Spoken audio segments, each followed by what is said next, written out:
You ever look at someone sleeping next to you and wonder if they're dreaming about your funeral? I did. For 15 years, I laid beside a woman I would have died for. Turns out, she was planning exactly that. My name is Terry Washington. I'm 70 years old now, living in a quiet senior community outside Memphis, Tennessee. But back when I was 52, back when I still believed love conquered all, I discovered something that would shatter every belief I ever had about loyalty, about marriage, about the woman who promised to love me till death do us part. She meant it. Just not the way I thought. If you've ever been betrayed by someone you trusted with your whole heart, this story might hurt, but it might also heal something in you. So before we dive in, do me a favor. Hit that like button, subscribe if you haven't already, and drop a comment telling me what part of the world you're watching from. These stories connect us all, no matter where we are. Now let me take you back. Back to Birmingham, Alabama, 2007. Back to when I still believed my wife loved me. I was never the smartest man in the room, never had the fancy degrees or the corner office with my name on the door. What I had was two strong hands, a willing heart, and a promise I made to God and my mama before she passed, that I'd be a man of my word. Birmingham in the early 2000s wasn't kind to men like me. Black men with high school diplomas and factory experience found ourselves scrambling when the plant started closing. But I never stopped working, never stopped trying. I worked third shift at a warehouse on the edge of town, loading trucks from midnight to 8 in the morning. The pay was $11.50 an hour, barely enough to keep the lights on in our small rental house on Pearson Avenue. Definitely not enough for the life my wife, Vanessa, kept saying she deserved. Vanessa. Lord, she was beautiful. Still is, I suppose, though beauty means something different to me now. Back then, she was everything.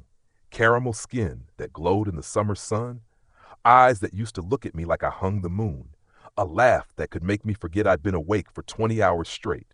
We met at Greater Faith Baptist Church in 1992. I was 27, she was 23, singing in the choir with a voice that made angels jealous. Her mama, Miss Patricia, warned me. I remember it clear as yesterday. Terry, she said, pulling me aside after service one Sunday, my daughter got champagne tastes on a beer budget. You seem like good people, baby, but Vanessa, she always been wanting more than what's in front of her. I should have listened. We married in 1993, a small ceremony in that same church. I worked 2 jobs to give her a honeymoon in Gulf Shores, 3 days in a beach motel, eating shrimp and watching the sunset. She cried when we left, said it was the happiest she'd ever been.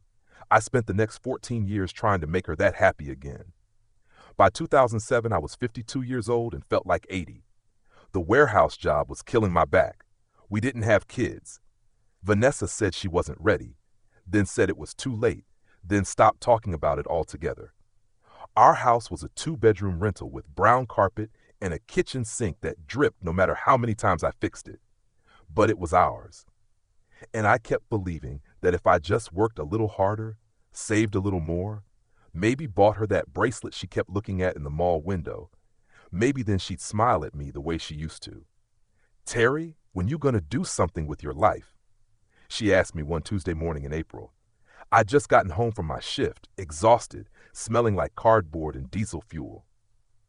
She was sitting at our kitchen table in her bathrobe, drinking coffee, looking at a magazine full of houses we could never afford. I'm doing something, baby, I said, peeling off my work boots. I'm working. Working minimum wage at 52 years old. She didn't even look up. My cousin Shanice's husband just bought them a house in Mountain Brook, 4 bedrooms, 2-car garage. Good for them. We still renting, Terry, still renting. I didn't have the energy to fight. I just went to the bathroom, took a shower, and fell into bed while she watched reality TV in the living room.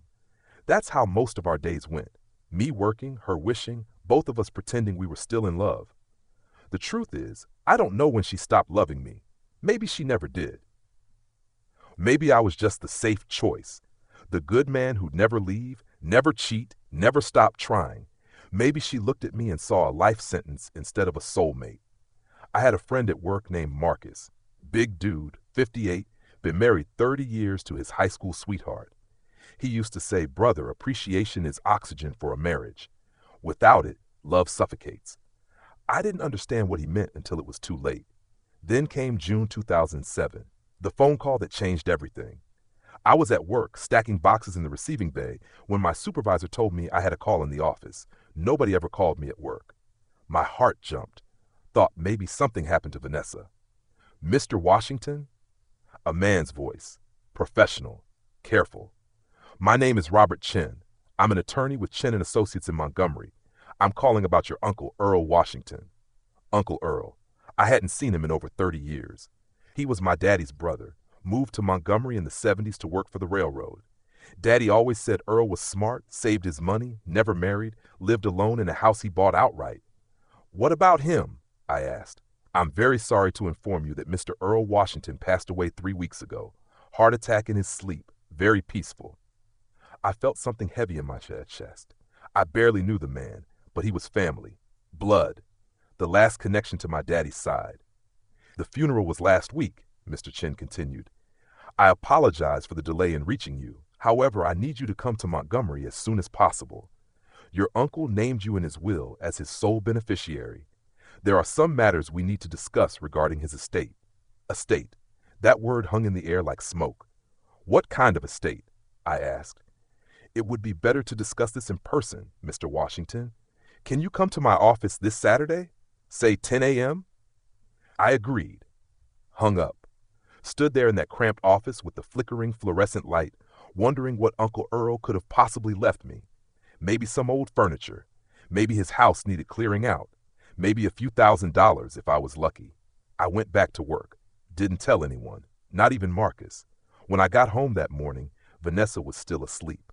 I climbed into bed beside her, listening to her breathe, and for the first time in years, I let myself hope. Maybe Uncle Earl left me enough to finally make her happy.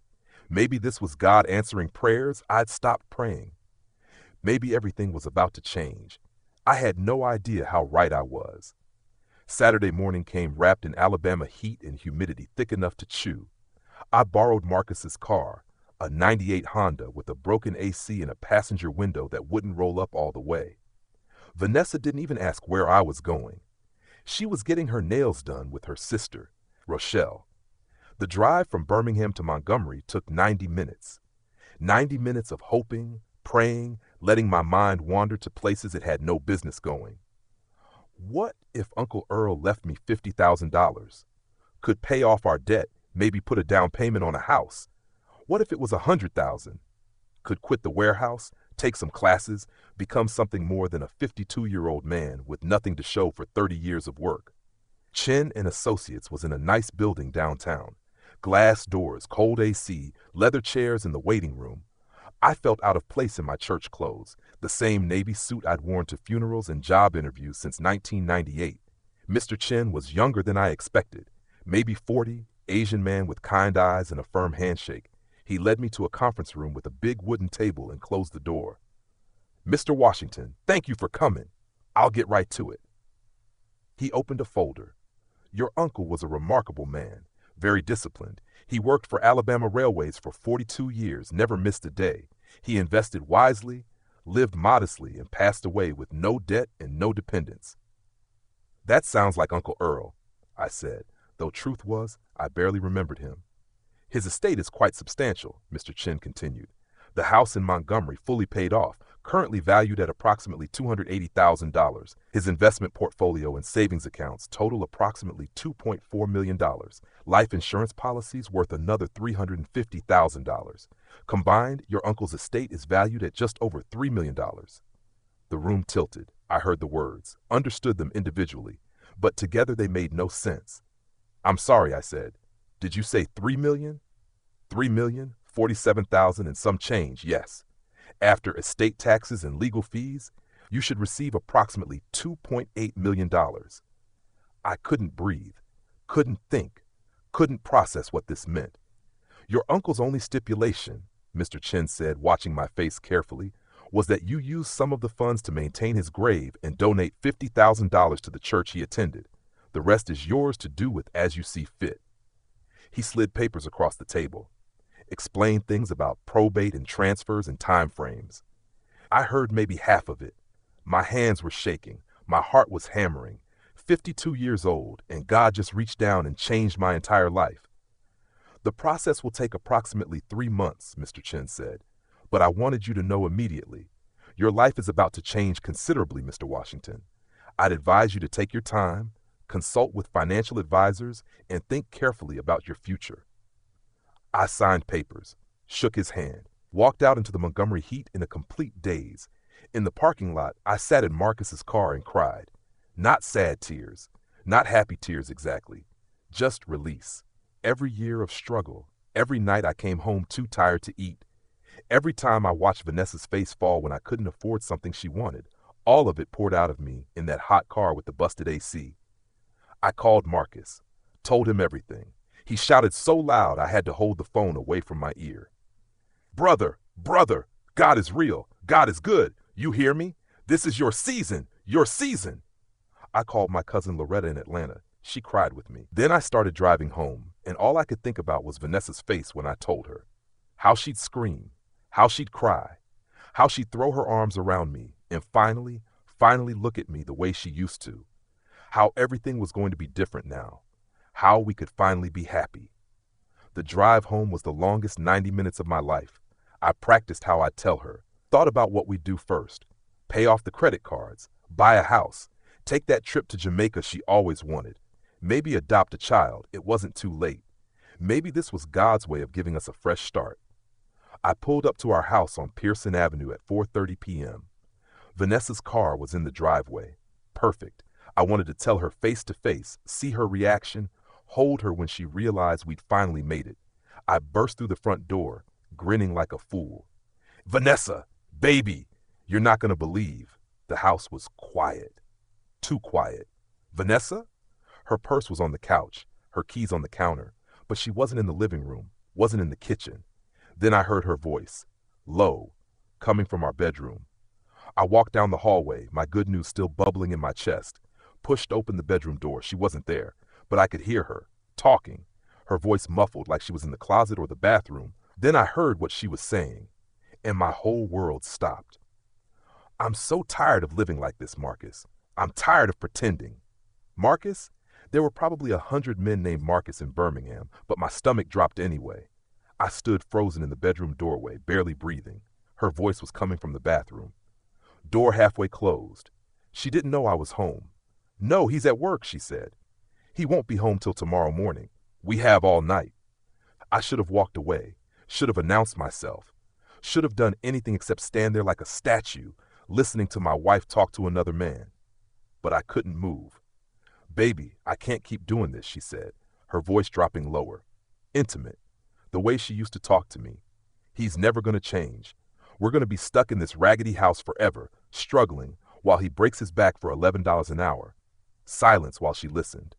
I know, but divorce is messy and expensive, and he'd probably try to take half of nothing is nothing. She laughed, actually laughed. We don't own anything. I'd leave with the same nothing I'd stay with. My legs started shaking. I grabbed the doorframe to steady myself. There's got to be another way, she said. Something that would handle the problem without all the mess. You know what I mean? Another pause, then quieter. That life insurance policy his job has, it's not much, but it's something. $200,000. That's enough to start over. Enough for us to start over. The room spun. I couldn't be hearing this. Couldn't be standing in my own house, listening to my own wife plan. What? What was she planning? Don't say it like that, she hissed. I'm just saying accidents happen. People die every day. Men his age working those kinds of jobs, the stress, the hours, hearts give out. Nobody would question it.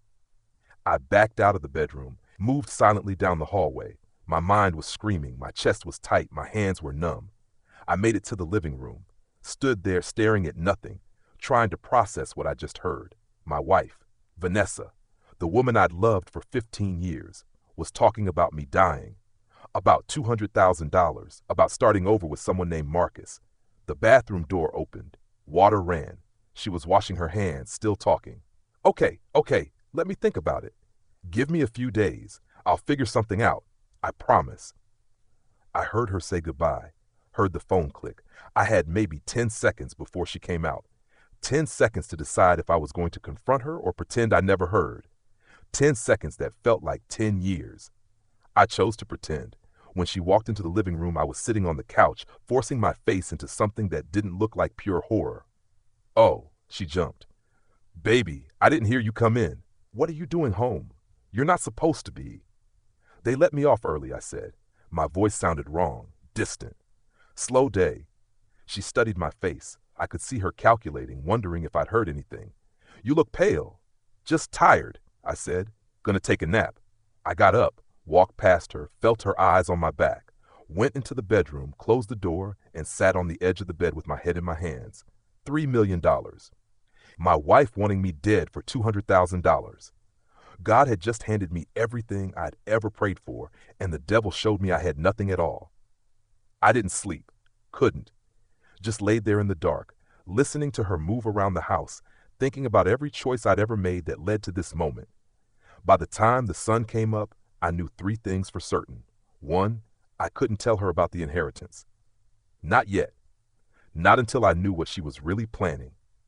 2, I needed to know who Marcus was.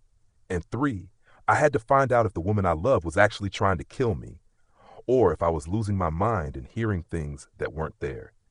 Either way, my life would never be the same. Sunday morning, Vanessa went to church alone. Said I looked too tired, should rest. I told her I would. Watched her drive away in her '04 Buick, wearing her yellow dress and the fake smile she'd perfected over the years. The second she was gone, I went through everything. Started with her phone. Old flip phone, nothing fancy. She deleted the call log, but I knew how to retrieve them. Marcus from the warehouse taught me that trick when his teenage daughter kept sneaking calls to her boyfriend. You call your voicemail, press 3, review recent calls. There it was. Yesterday, 4:15 p.m., a number I didn't recognize, Birmingham area code. I wrote it down, hands shaking. Next, I went through her purse, found receipts from places she said she'd never been. A restaurant in Homewood, a hotel bar in Mountain Brook, dates and times that didn't match what she'd told me. In her car, I found a birthday card tucked in the glove box. To my queen, it said, "Every day with you is a gift, M." Dated 2 months ago. My birthday isn't for 6 more months. I found a burner phone hidden in the spare tire well. Cheap thing from Walmart. 8 recent calls, all to the same number. I sat in her car in our driveway, holding that phone, and felt 15 years of marriage dissolve like sugar in water. She was cheating. That much was clear. But was she planning something worse? Monday morning, I went to work like normal. Told Marcus I needed a favor. Could he find out who owned a phone number? He had a cousin who worked for Bell South, could run it without raising flags. "You all right, brother?" Marcus asked, studying my face. "You've been looking rough since Saturday." "Just need to know," I said. By Wednesday, he had the answer. The number belonged to a Marcus Tillman, lived in an apartment complex in Hoover, 38 years old, worked as a personal trainer at a gym in Mountain Brook. Different Marcus, younger, fitter, everything I wasn't. "Terry," my friend Marcus said carefully, "what's going on, man?" I told him everything. The phone call I overheard, the life insurance comment, the hidden phone, the receipts. He sat there in the warehouse break room, eating his sandwich, looking at me with eyes full of pity. "Brother, you need to go to the police," he said finally. "And tell them what? That I think my wife might be thinking about maybe doing something? They'll laugh me out of the station. Then you need to leave her." "With what evidence? Right now, all I got is suspicion and a phone number. She'll say it was nothing. I'll look crazy, paranoid. So what you gonna do?" I didn't answer because I didn't know. That night, I laid in bed next to Vanessa, and it took everything in me not to ask her, not to shake her awake and demand the truth, not to tell her about the $3 million and watch her face change, but something in me, maybe survival instinct, maybe wisdom I didn't know I had, kept me quiet. Friday night, she said she was going to her sister Rochelle's house, girls' night, would be back late. I followed her, borrowed Marcus's car again, stayed 3 cars back. Felt like I was in a movie, except movies don't hurt this much. She didn't go to Rochelle's. She drove to that apartment complex in Hoover, parked in front of Building C. Walked up to apartment 214 like she'd been there 1,000 times.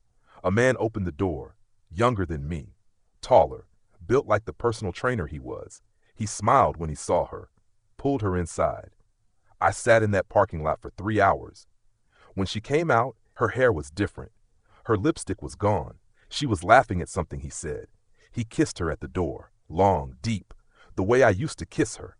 She drove home. I waited 20 minutes, then drove home too. Found her in the kitchen, eating ice cream, watching TV. "Hey, baby," she said, not looking at me. "Rochelle sends her love." I went to bed without saying a word. Saturday morning, I called the police. The Birmingham Police Department on First Avenue North looked like every government building I'd ever been in. Bureaucratic, tired, smelling like coffee and fear. I sat in a plastic chair for 40 minutes before they could see me. Detective Sarah Williams was younger than I expected, maybe 35. Black woman with kind eyes and a no-nonsense handshake. She led me to a small interview room with a table and 2 chairs. "Mr. Washington, the officer said you have concerns about your safety. Tell me everything." I did. Started with the phone call I'd overheard, the life insurance comment, the hidden phone, following her to her lover's apartment. Every detail I've been holding in for 8 days. She took notes, asked questions. Her face gave nothing away. When I finished, she was quiet for a long moment. "Mr. Washington, I'll be honest with you. What you've described is definitely concerning. Your wife is having an affair, that's clear. But the rest—" She paused. The comment about the life insurance could be interpreted several ways. She might have been venting. She might have been speaking hypothetically. Without more concrete evidence, "You don't believe me." "I believe you heard what you heard. I believe you're frightened. But legally, we can't act on a conversation that might have been taken out of context. If we arrested everyone whose spouse wished they were dead, half of Birmingham would be in jail." My heart sank. "However," she continued, "if you're genuinely concerned for your safety, there are steps we can take. Has she threatened you directly? Has she shown any violence?" "No." "Has she contacted anyone about harming you? Made any concrete plans that you know of?" "Not that I know of. Just that one phone call." Detective Williams leaned back. "Mr. Washington, my advice is to consult a divorce attorney. Document everything. If you feel unsafe, stay with a friend. But right now, there's no crime to investigate." I stood up. "So I'm supposed to wait until she actually tries something?" "If she tries something, call 911 immediately. But right now," she handed me her card, "call me if anything changes. If you hear another conversation, if she makes any moves, anything concrete." I left that police station feeling more alone than I'd ever felt in my life. Drove to Marcus's house. He lived in a small home in Unsley with his wife, Rita, and their 2 grown sons. Rita made me coffee, fussed over how thin I looked, insisted I eat leftover cornbread. I told them everything, including about the inheritance. Rita's hands flew to her mouth.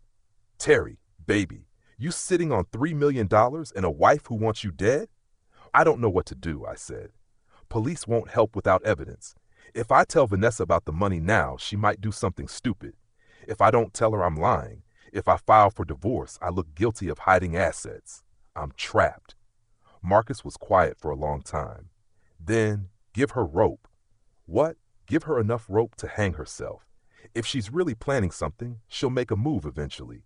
And when she does, you'll have evidence. But what if she moves first?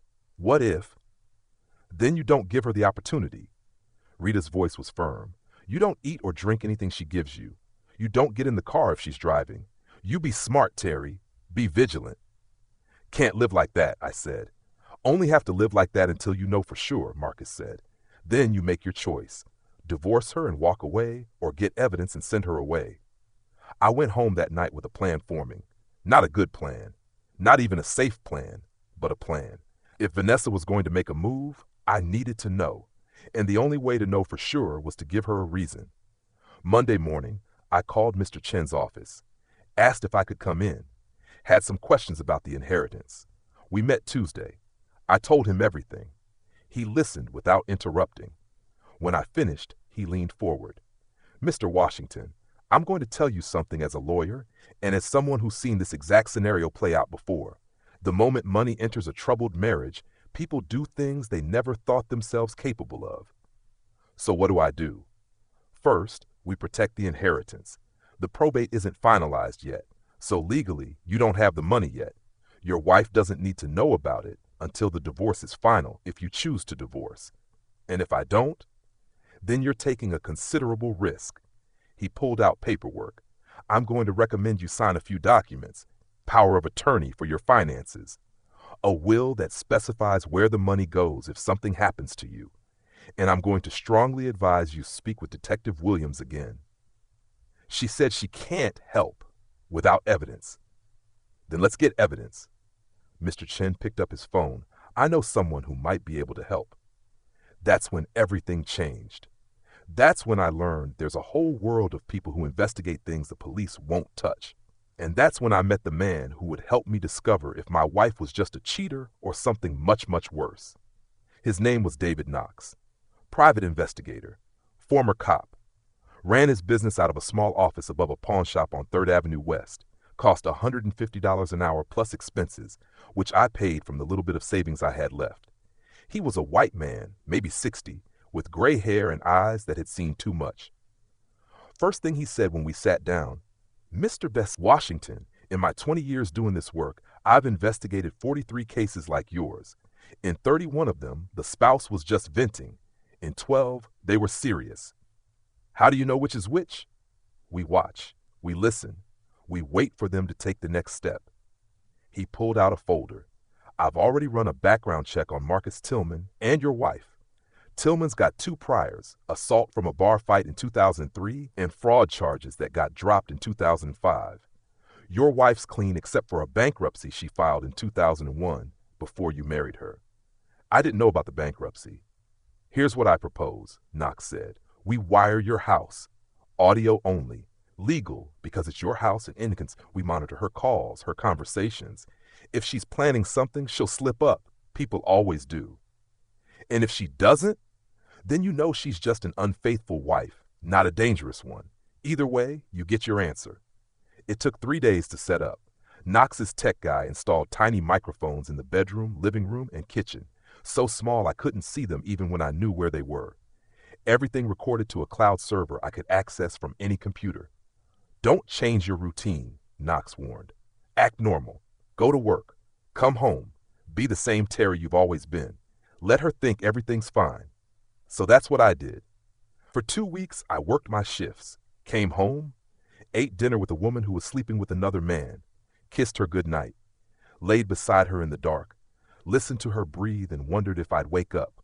Every morning, I'd go to the library before work and listen to the recordings from the day before. Most of it was nothing. TV shows. Her talking to her sister about regular stuff. Her singing in the shower. Then June 29th, 2007, a Friday. I was listening to Thursday's recordings when I heard it. She'd called Marcus Tillman.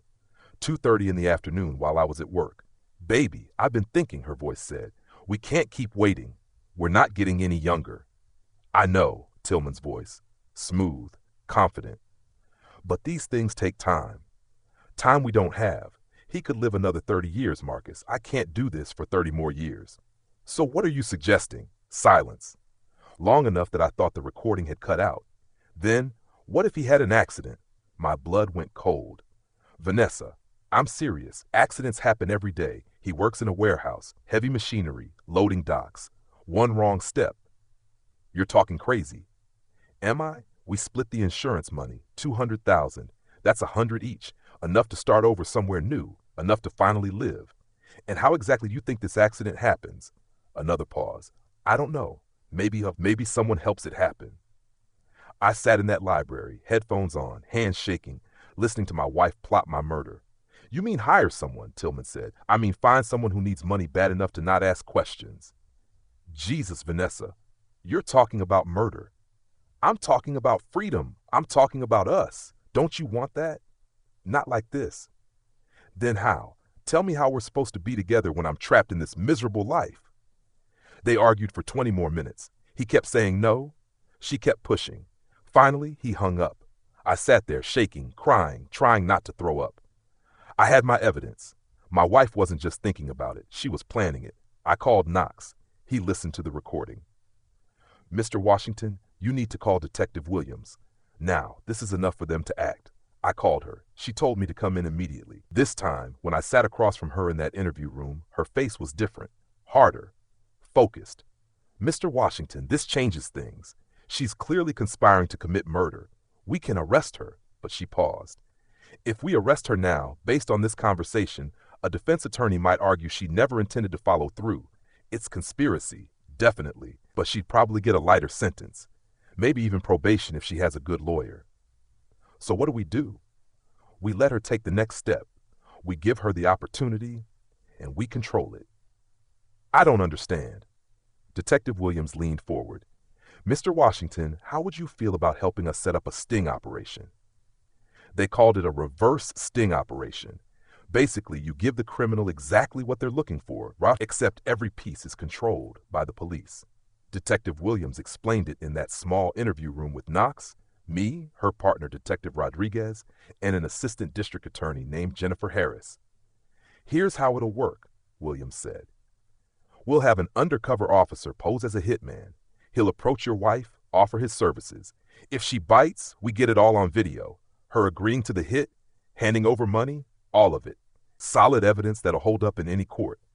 "But how do we get them together?" I asked. "She doesn't know any hitmen. She's not going to just find one in the yellow pages." "That's where Marcus Tillman comes in," Rodriguez said. "We put pressure on him. Maybe pull him over for something minor, shake him up a bit, make him nervous. Then we offer him a way out. Introduce your wife to our undercover guy, and we'll forget about whatever we found in his car." A. Harris cut in. "Or we go a different route.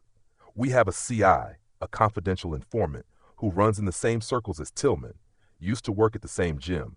We could have the CI mention to Tillman that he knows a guy who does problem solving for cash. If Tillman tells your wife, she might reach out." My head was spinning. "This sounds complicated." "It is," Williams admitted. "And there's risk. If she gets spooked, if she suspects anything, she'll back out. We'll have blown our chance, and she'll know we're onto her. She could run, could hurt you first. We need to be smart about this." "How long will it take?" "Couple weeks, maybe a month. We need to build the story naturally. Can't rush it." I looked at Knox. "What do you think?" "I think Detective Williams knows what she's doing. I also think you need to be very, very careful. If Vanessa suspects you know anything—" "I'll be careful." "No," Knox said firmly. "You'll be more than careful. You won't be alone with her. You won't eat anything she prepares. You'll vary your route to work.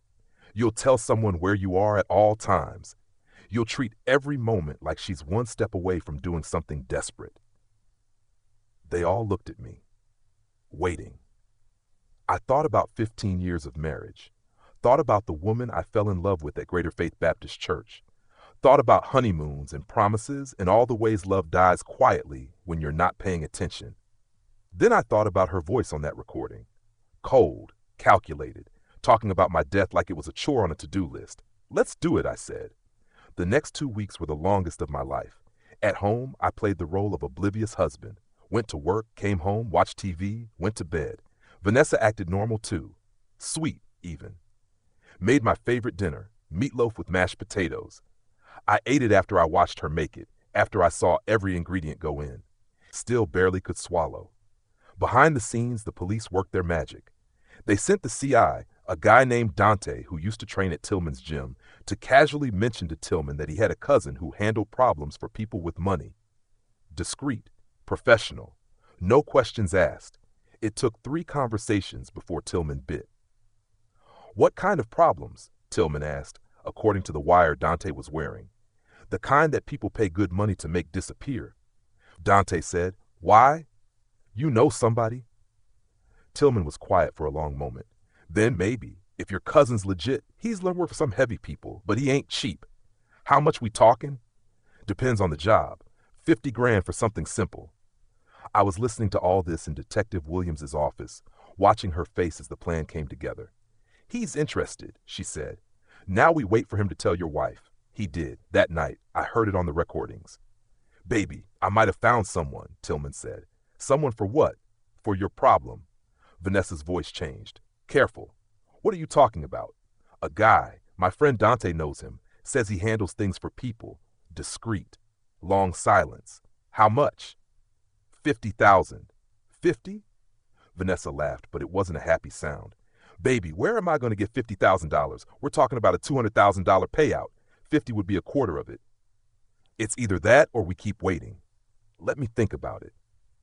She thought about it for 3 days. I know because I listened to her pacing at night, calling her sister, never quite saying what she was considering, but getting close.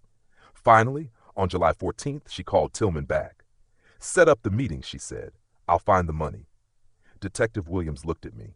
She's ready. Now we send in our guy. Our guy was Detective Marcus Chin. No relation to my attorney, just unfortunate coincidence. Chin was 42, looked harder than that, with tattoos that told stories he probably shouldn't tell. Former Marine, undercover specialist. He'd done this kind of work dozens of times. Mr. Washington, he said when we met, I need you to know, once we start this, your wife is going to make choices that can't be unmade. If she backs out, fine, but if she goes through with it, she's going to prison. You need to be prepared for that. I'm prepared. I wasn't. July 19th, they set up the meet. Tillman told Vanessa to come to a bar in Bessemer called the Poorhouse. 8 p.m. Come alone. That night, I worked my shift at the warehouse, trying to act normal while my wife met with a fake hitman to plan my fake murder. The whole thing was wired. Video. Audio. Multiple angles. Detective Williams and her team were in 3 separate vehicles, watching everything. I listened to it live from the police station, with Detective Rodriguez sitting beside me. Vanessa showed up at 8:15, nervous, looking around like she expected cops to jump out, which technically, they were everywhere. Chin was already there, sitting in a back booth, drinking whiskey.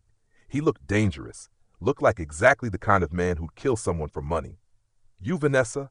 He asked when she sat down. Yes, you're Dante's cousin? I'm whoever you need me to be, long as the money's right. She ordered a drink. Vodka tonic. Drank half of it before she spoke again. I need someone gone, she said quietly. Gone how? Gone. Permanently. That's expensive work. I know, 50,000. That's what I was told. Chin leaned back. 50's my starting price. Depends on the target. Who we talking about? Vanessa's voice dropped to barely a whisper. My husband. I sat in that police station, listening to my wife say those words, and something inside me broke that I knew would never heal. Chin asked questions. Who was I? Where did I work? Where did I live? Did I have any security? Any cameras? Any suspicions? She answered everything. Clinical, practical, like she was hiring someone to fix her car. When? Chin asked. Soon, as soon as possible. Method matter to you? She paused. Needs to look like an accident. Can you do that? I can do whatever you need, long as the price is right. Accident's tricky, are going to cost you 75. I only have 60. Then 60 it is. Half now, half when it's done. She reached into her purse, pulled out an envelope. $30,000. Life insurance money she'd taken out on me without my knowledge from a second policy I didn't even know existed. She'd been planning this for a while. Chin took the money. Give me a week. I'll need his schedule, photos, everything you got. She gave him everything. Pulled out a folder with my work schedule, photos of me, our address, my car information. She'd prepared a whole dossier. One more thing, Chin said. After it's done, you can't contact me, ever. Money gets left in a drop location I'll give you. We never speak again. Understood? Understood. They shook hands. My wife shook hands with a man she thought was going to murder me. Then she left. Drove home, walked in the door at 10:30, kissed my cheek, and told me she'd been at her sister's. I looked at her, really looked at her, tried to see the woman I'd married. Couldn't find her anywhere. You okay, baby? She asked, touching my face. You look tired. Long day, I said. She smiled. Went to the bedroom. Left me standing in the living room, wondering if I'd ever really known her at all. The hardest part about knowing someone's trying to kill you is pretending you don't know. Every morning, I woke up next to a woman who'd paid $30,000 for my death. Every night, I ate dinner across from her, watched TV with her, listened to her talk about her day like we were a normal couple. Detective Williams called it operational security. I called it living in hell. We need to let her think it's happening, Williams explained. Chin told her one week. That gives us time to build the case, coordinate everything, and get her to take the final step, paying the rest of the money and waiting for confirmation. What confirmation? I asked. Williams looked uncomfortable. Photos of your body. My stomach turned. Fake photos. Obviously. But they need to be convincing, disturbing enough that she believes you're really dead, but not so disturbing that she wants to see the actual body. We'll use makeup, special effects, make it look like you died in a warehouse accident. Heavy machinery, traumatic enough that an open casket wouldn't be possible. Knox was there too. Terry, this is where it gets really tricky. After she sees the photos, she's going to react. If she's truly guilty, she'll be relieved, might even celebrate. If there's any shred of doubt about her involvement, she'll be devastated. We need to document both her reaction and her next moves. You think she'll go for the insurance immediately? I asked. If she's smart, she'll wait, Williams said. Play the grieving widow for a while. But people aren't always smart, especially when they think they've gotten away with something. The week crawled by. July 20th, 21st, 22nd. Each day felt like a year. At work, Marcus kept me sane. We'd take breaks together, and I'd tell him everything that was happening. He'd just shake his head. Brother, I've been married 32 years, he said. Me and Rita had our rough patches, times we couldn't stand each other. But this is beyond anything I can comprehend. How does a person get that cold? I keep asking myself the same question. You talked to a lawyer yet? About the divorce? Can't. Not until this is over. Detective Williams said it might tip her off. What about the inheritance? Chen still holding it? Yeah. $3 million sitting in probate while my wife tries to kill me for $200,000. The irony's not lost on me. Marcus was quiet for a moment. What you gonna do with the money? After all this? I hadn't thought about it. Couldn't think about it. My whole future was on hold until I knew if I'd survived the present. Don't know, I said. Maybe start over somewhere. Montana, Alaska, somewhere where nobody knows me. You gonna tell her about the money after she's arrested? Part of me wants to. Part of me wants to see her face when she realizes she tried to kill me for peanuts when millions were right there. But mostly, I just want this over. July 25th, Chen called Vanessa. I wasn't supposed to know about it, but Williams let me listen from her office. It's done, Chen said. No emotion. Professional. Silence on the line. You sure? Vanessa's voice. Small. Almost scared. Warehouse accident. Loading dock. Forklift. Messy. I'll send photos, but I'm warning you now. They're not pretty. You don't want to look if you got a weak stomach. Send them. Chen sent the photos 2 hours later. The police special effects team had outdone themselves. They'd used a dummy with my face superimposed, artificial blood, crushed metal, the works. It looked real. Too real. I saw the photos before Vanessa did. Sat in Williams's office, staring at my own staged death, and felt sick.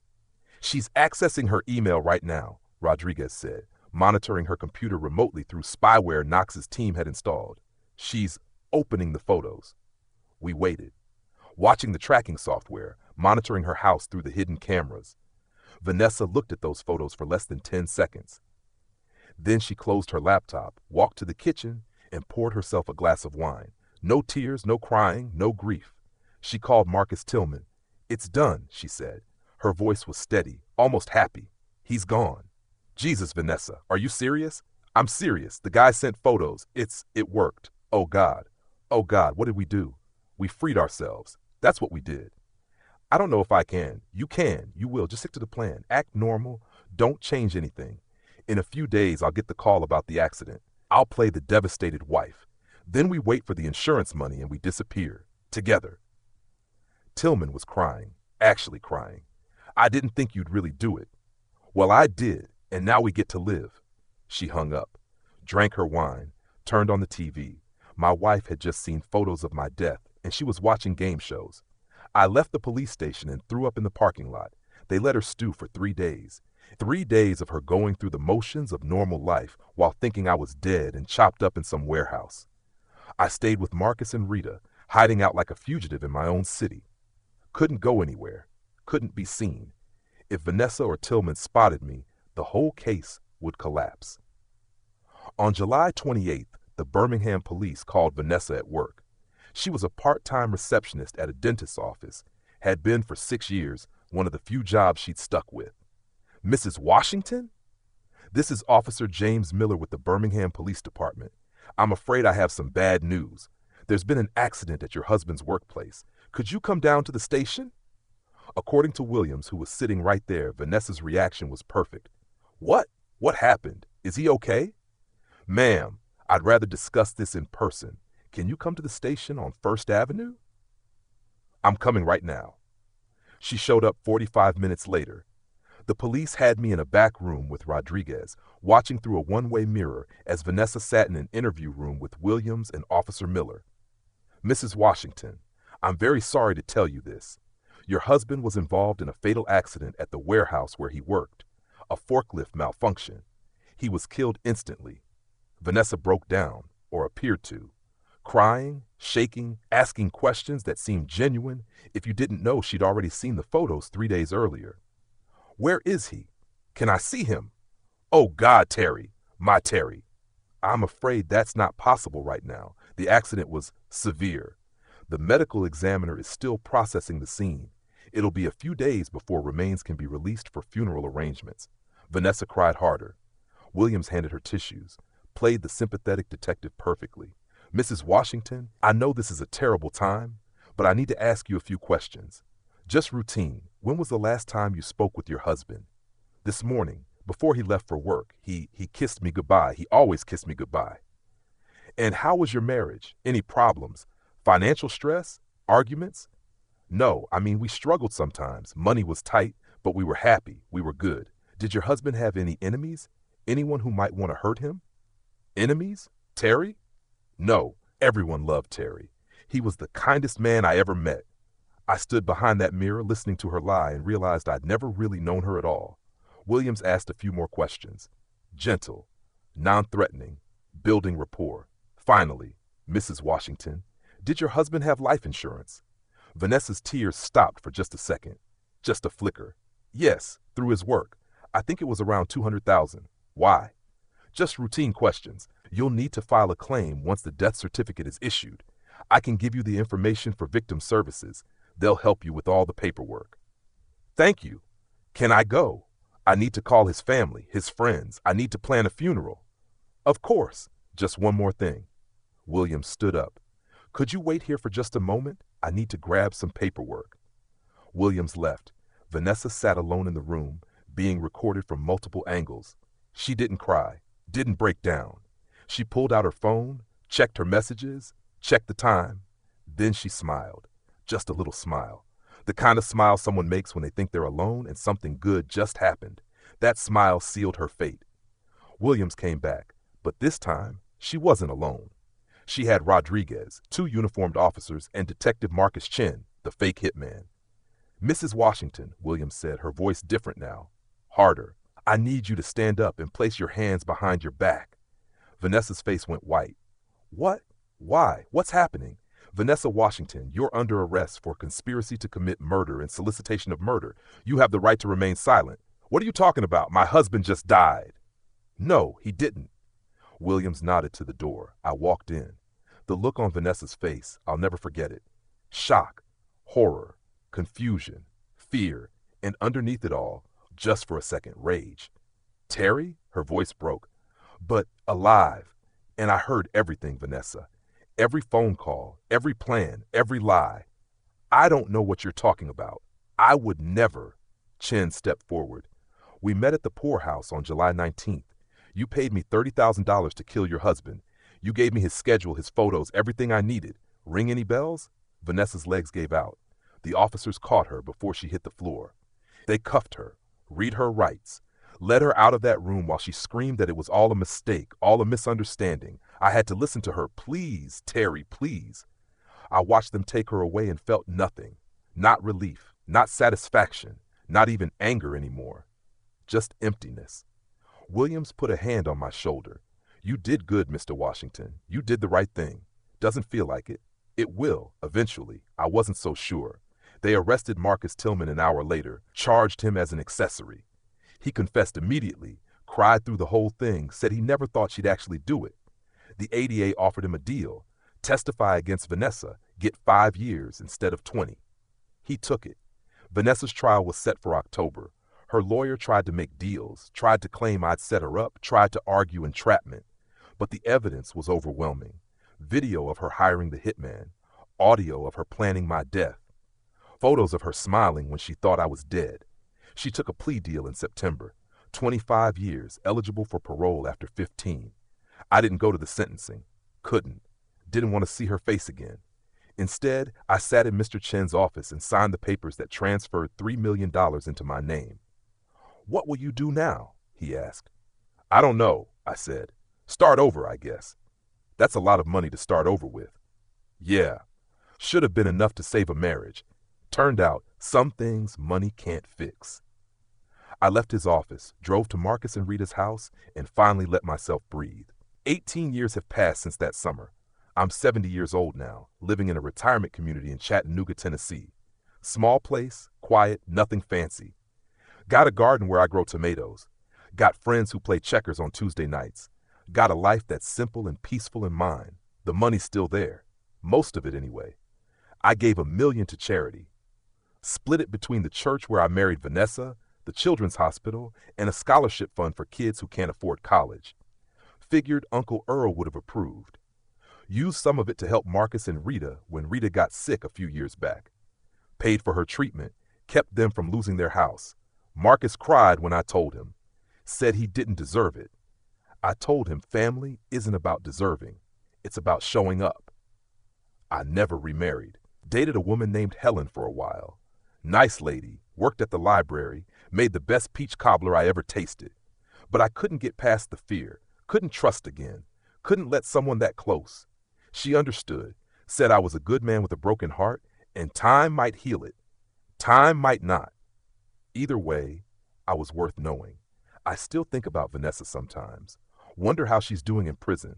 Wonder if she ever regretted it, or if she just regrets getting caught. Wonder if the woman I loved ever really existed, or if I invented her in my head. I get letters sometimes, from her. Started about 5 years into her sentence, apologizing, begging for forgiveness, saying she was sick, wasn't thinking right. The devil got hold of her. I don't read them anymore, just throw them away. Because here's what I learned in those days when I thought I might die. Some betrayals are too deep to forgive. Not because the person doesn't deserve forgiveness, but because forgiveness would mean pretending the wound wasn't as deep as it was. Vanessa didn't just cheat on me, didn't just lie to me. She looked at me every day and planned my death, kissed me goodnight, and counted down the days till I'd be gone. That kind of evil, and I'm not afraid to call it evil, it changes you, changes how you see the world. But I didn't let it make me bitter, didn't let it steal my faith or my hope or my belief that people can be good. I just learned to be more careful about who I trust. These days, I volunteer at a community center, teaching kids how to read. Help out at the food bank on Saturdays. Go to church on Sundays, though I changed denominations. Couldn't go back to greater faith after everything. Got a great nephew named Terry Jr., my cousin Loretta's grandson. Smart kid. Wants to be an engineer. I'm paying for his college. Told him it comes with one condition. Be good to the people who love you. Never take them for granted. Never forget that the people closest to you can hurt you worst. He asked me once about what happened with my wife. He was 16, old enough to handle the truth. I told him the whole story, every detail. When I finished, he was quiet for a long time. "Uncle Terry," he said finally, "how do you know who to trust?" I thought about that. Thought about all the ways I'd asked myself the same question. "You don't," I said. "Not for sure, but you can't live afraid of everyone. You just gotta be wise. Watch how people treat others when there's nothing to gain. Watch what they do when times are hard. Watch if they appreciate what they have or always want more. Those things tell you who a person really is." He nodded. "Did you ever stop loving her?" That one hit different. "I don't know," I admitted. I stopped trusting her, stopped liking her. But love, real love, that's hard to kill completely. Sometimes I think I still love the woman I thought she was, the woman who never really existed. That's sad. Yeah, it is, but it's also okay. Sad things happen. We survive them. We learn. We move forward. That's what I did. Moved forward. I don't spend my days being angry. Don't waste my nights replaying what happened. Don't wonder about what could have been if I'd married someone different, someone better. Because here's the truth that took me years to understand. Vanessa's betrayal wasn't about me. Wasn't about my worth or my value or whether I was good enough. It was about her, her choices, her greed, her willingness to trade love for money in a man's life for a chance at something different. I couldn't have prevented it by being different. Couldn't have saved it by being better. Some people are just broken in ways we can't fix. And that's not on us. That's on them. Last month, I got a letter from her attorney. She's up for parole next year. Wanted to know if I'd write a letter supporting her release. I thought about it for a long time. Thought about mercy and grace and what it means to truly forgive. Thought about that young man I used to be, loading trucks at midnight, coming home exhausted, still believing love was enough. Then I wrote back, no. Not out of anger, not out of revenge, but out of truth. She tried to have me killed. 25 years seemed fair for that. If she gets out early on good behavior, fine. But I won't help her. I've spent 18 years building a life that's peaceful, quiet, safe. A life where I can sleep at night without wondering if someone's plotting my death. A life where the people around me actually care if I'm alive. That's worth more than $3 million. That's worth more than any marriage. That's worth protecting. So to anyone watching this from wherever you are, if you've ever been betrayed, if you've ever trusted someone who didn't deserve it, if you've ever loved someone who hurt you worse than you thought possible, know this: you'll survive, you'll heal, you'll find peace again. Maybe not the peace you expected, maybe not the life you planned, but a good life. A life worth living, I did. And if an old man like me can start over at 52 and find joy again, so can you. My name is Terry Washington. I'm 70 years old. I've got a garden full of tomatoes, friends who make me laugh, and enough money to live comfortably for the rest of my days. I've been lied to, cheated on, and almost killed by someone I loved.